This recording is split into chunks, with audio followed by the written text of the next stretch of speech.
নমস্কার বন্ধুরা, আমি চৈতালি। আজ আমি তৈরি করব ওলের ফুলুরি। এর জন্য প্রথমে আমি ওলটা ছোট ছোট করে টুকরো করে নিয়েছি আটা আধ বাটি মতো চিনি, পরিমাণ মতো নুন, আধ বাটি মতো সরষের তেল, নিয়েছি একটু জল।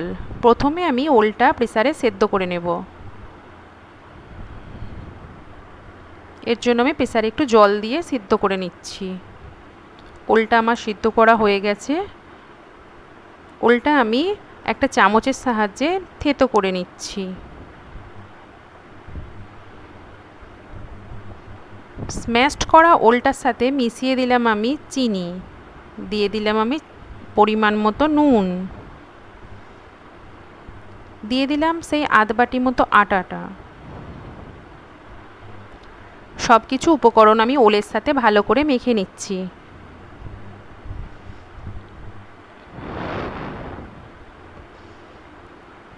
কড়াইতে তেল চাপিয়ে দিচ্ছি।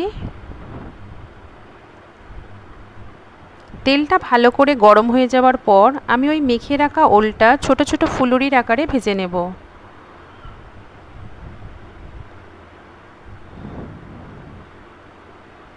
এপিট ওপিট করে খুব ভালো করে লাল লাল করে ভাজতে হবে।